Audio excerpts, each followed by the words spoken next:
اما بعد فاعوذ باللہ من الشیطان الرجیم بسم اللہ الرحمن الرحیم والذین یؤمنون بما انزل الیک وما انزل من قبلک وبالآخرۃ هم یوقنون اولئک علی ھدی من ربہم واولئک هم المفلحون صدق اللہ العظیم۔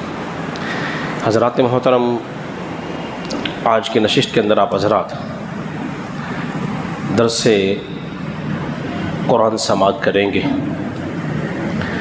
اور درس قرآن کے اندر انشاءاللہ تبارک و تعالی ہمیں سورہ بقرہ کی آیت نمبر 4 اور آیت نمبر 5 پر انشاءاللہ العزیز کچھ گفتگو آپ حضرات سماعت کریں گے۔ سب سے پہلے اس کا ترجمہ سماعت کر لیجیے۔ اللہ نے شاہ فرمایا والذین یؤمنون بما انزل الیک وما انزل من قبلک، اور وہ جو ایمان لائے اس پر جو اے محبوب صلی اللہ علیہ وسلم تمہاری طرف اترا ہے اور جو تم سے پہلے اترا ہے، وبالآخرۃ ھم یوقنون، اور وہ آخرت پر ایمان رکھتے ہیں۔ اللہ تبارک و تعالی نے شاہ فرمایا اب یہاں مومن کی مزید 3 صفات کا تذکرہ موجود ہے۔ اس سے پہلے بھی 3 صفات کا تذکرہ ہو چکا ہے۔ وہ کیا تھی؟ سب سے پہلے نمبر پہ تھی ایمان بالغیب، غیب پر ایمان لانا۔ پھر وہ تھا یقیمون الصلاۃ، نمازوں کی پابندی کرنا، ومما رزقناہم ینفقون، اور اللہ کے دیے ہوئے مال میں سے اس کی راہ میں خرچ کرنا۔ یہ مومن کی 3 خوبی بیان ہوئی تھی۔ یہ 3 بھی ضروری ہیں۔ اب جو 3 بیان ہو رہی ہیں یہ بھی بے حد ضروری ہیں۔ وہ کیا ہے؟ اے محبوب صلی اللہ علیہ وسلم آپ ان سے کہہ دیجئے ایمان لاؤ کس پر؟ اس پر جو آپ سے پہلے نازل ہو چکا، اس پر بھی ایمان لانا ہے، اور جو آپ پر اترا ہے اس پہ بھی ایمان لانا ہے، اور آخرت پہ بھی ایمان لانا ہے۔ تو یہ 3 صفات بھی ضروری ہیں، وہ 3 صفات بھی جو پہلے بیان ہوئی ہیں وہ بھی ضروری ہیں۔ اگر کوئی پہلی 3 صفات کو مان لے اور اس کا انکار کر دے تب بھی مومن نہیں رہتا، اور جو ان 3 کو مان لے اور پہلی کا انکار کر دے تب بھی مومن بولیے نہیں رہتا ہے۔ تو مومن کی صفات مکمل ہونی چاہیے۔ جب تک اوپر والی اور نیچے والی ان تمام صفات پہ ایمان نہیں لائے گا وہ مومن نہیں ہو سکتا۔ تو ایمان بالغیب ہوگا، نمازوں کی پابندی، اللہ کے دیے مال میں سے خرچ کرنا، جو پہلے نازل ہو چکا ہے اس پہ بھی ایمان لانا، جو رسول اللہ پر نازل ہوا ہے اس پہ ایمان لانا، اور آخر پہ بھی ایمان لانا، یہ بے حد ضروری ہے۔ حضرات محترم، اس لیے کہ وہ جو کتابیں نازل ہوئیں وہ حق تھی اور سچ تھی۔ جو قرآن نازل ہوا ہے رسول اللہ پر یہ بھی حق ہے اور سچ ہے۔ اس قرآن نے تصدیق کی ان کتابوں کی جو پہلے نازل ہو چکی ہیں، جو کہ ہم نے پڑھی نہیں، مگر چونکہ نازل ہوئی ہیں، اللہ کا کلام ہے، ہم اس کلام کو بھی مانتے ہیں، اور یہ جو قرآن مجید فرقان حمید ہے ہمارا اس پر بھی ایمان ہے۔ حدیث میں آتا ہے 3 شخص ایسے ہوں گے جس کا اجر و ثواب جو ہے وہ ڈبل ہوگا، ڈبل اجر و ثواب۔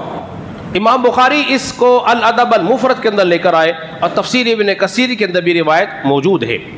وہ 3 شخص کون سے ہیں وہ خوش نصیب؟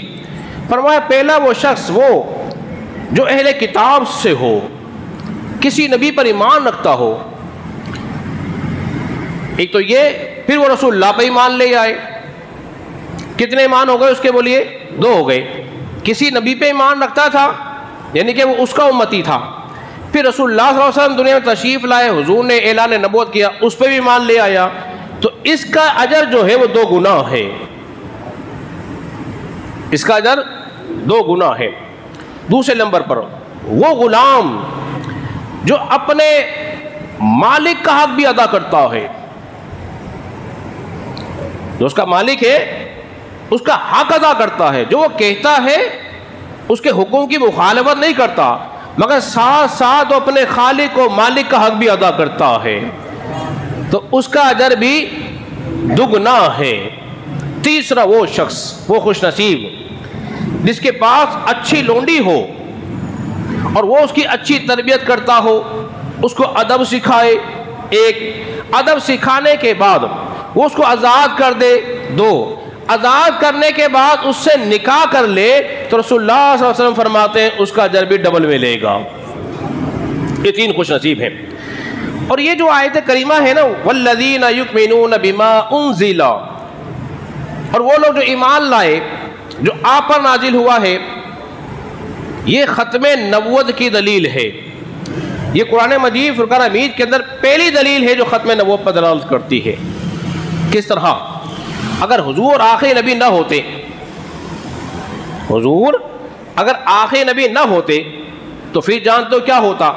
پھر یہ ہوتا اے محبوب آپ پہ بھی ایمان لاؤ اور آپ کے بعد جو نبی آئے گا اس پہ بھی ایمان لانا ہے۔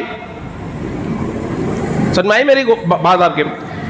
آپ پہ جو اترا ہے اس پہ بھی ایمان لاؤ اور آپ کے بعد جو نازل ہوگا اس پہ بھی ایمان لانا ضروری ہوتا۔ چونکہ نبی کریم صلی اللہ علیہ وسلم آخری نبی ہے، نبوت کا دروازہ بند ہو چکا، وحی منقطع ہو چکی، اب کوئی نبی آنا نہیں ہے، اس لیے فرمایا جا رہا ہے آپ پر اس قرآن پر ایمان لانا ہے جو آپ پر نازل ہوا ہے، اور آپ سے پہلے جو نازل ہو چکا ہے اس پہ بھی ایمان لانا ہے۔ اس بات کو یاد رکھ لیجئے۔ اور یہ ختم نبوت کو عقیدہ ہے، یہ مسلمانوں کا بنیادی عقیدہ ہے، اس پہ کام کرنا بے حد ضروری ہے، اس پہ ایمان رکھنا بھی بے حد ضروری ہے کہ نبی کے بعد کوئی نبی نہیں ہے، اور جو دعویٰ کرے وہ کیا ہوگا بولیے؟ جھوٹا نبی ہوگا۔ تو اپنی اولاد کو ابھی سے اس عقیدے کو گھٹی میں بھی لاؤ، ان کو بیٹھ کر بتاؤ کہ ہمارے نبی جو ہے وہ آخری نبی ہیں، اب وہ کوئی نبی نہیں ہے۔ اتنے گفتگو سماعت کر لینے کے بعد یہودی جو نصارہ تھے ان کا عقیدہ جو تھا نا وہ آخرت کے بارے میں ٹھیک نہیں تھا۔ وَبِالْآخِرَةِ هُمْ يُوقِنُونَ، اور جو آخرت پر ایمان رکھتے ہیں، یقین رکھتے ہیں، حشر بھی ہوگا، محشر کا میدان بھی ہوگا، میزان بھی لگے گا، حساب و کتاب بھی ہوگا، سب کچھ قائم و دائم ہوگا۔ یہودیوں کا عقیدہ کیا تھا؟ دو ان کے عقیدے تھے آخرت کے بارے میں، وہ دونوں آپ کے سامنے بیان کرتا ہوں۔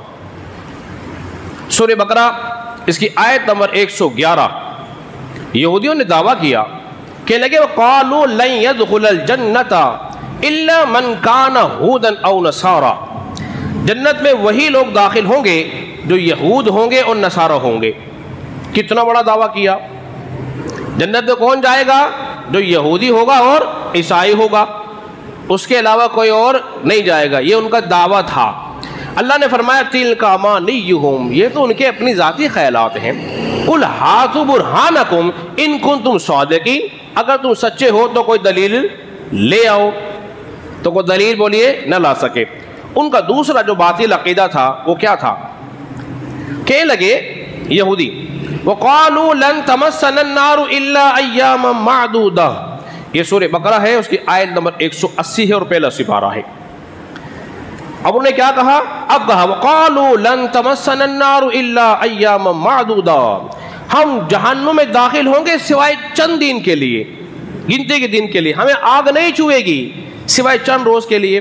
اللہ نے فرمایا قُلْ أَتَّخَذْتُمْ عِندَ اللَّهِ عَهْدًا فَلَن يُخْلِفَ اللَّهُ عَهْدَهُ، کیا اللہ نے تم سے وعدہ کر رکھا ہے؟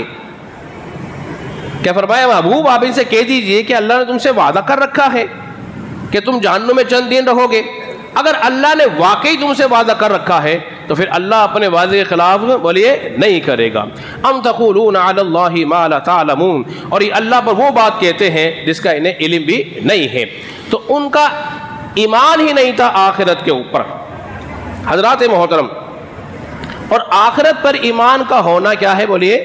بے حد ضروری ہے۔ ہم ایمان مفصل کے اندر بتا چکے ہیں کہ 7 چیزوں پر ایمان ہمارا بہت ضروری ہے، اگرچہ ہماری تمہاری سمجھ میں آئے یا نہ آئے۔ اب یقین کے کچھ درجے ہیں، یہ بھی سمجھ لیجئے، آخری مرحلہ گفتگو ہوا۔ یقین کے کچھ درجے ہیں۔ کچھ لوگ یقین اس طرح کرتے ہیں کہ جب تک خود اپنے کانوں سے سن نہ لے انہیں یقین نہیں آتا، ایسا ہے کہ نہیں؟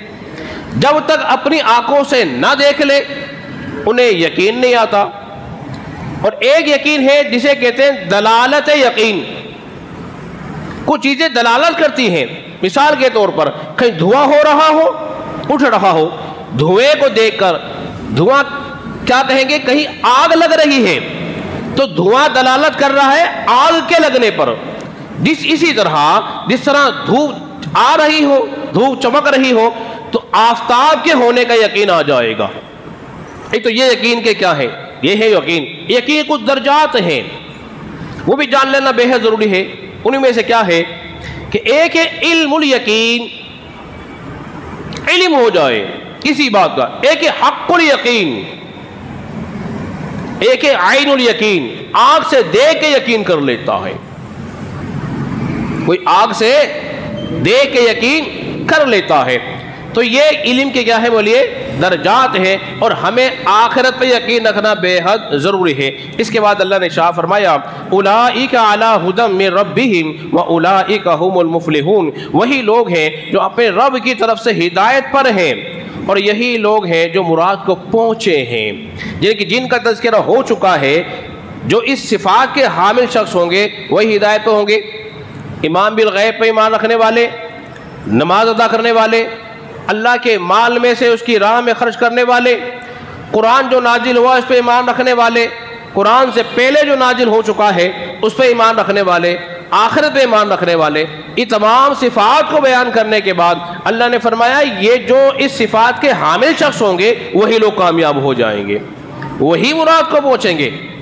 اور جو ان میں سے آگے پیچھے ہوا وہ ہدایت پر نہیں ہوگا، نجات بھی نہیں پائے گا. نجات کیا ہوگی؟ جہنم سے نجات پا کر جنت میں داخل ہو جائے گا، اور یہ ہے بہت بڑی کامیابی. اللہ رب العزت کے بارگاہ میں دعا ہے اللہ ہم سب کو سمجھنے اور عمل پیرا ہونے کی توفیق عطا فرمائے.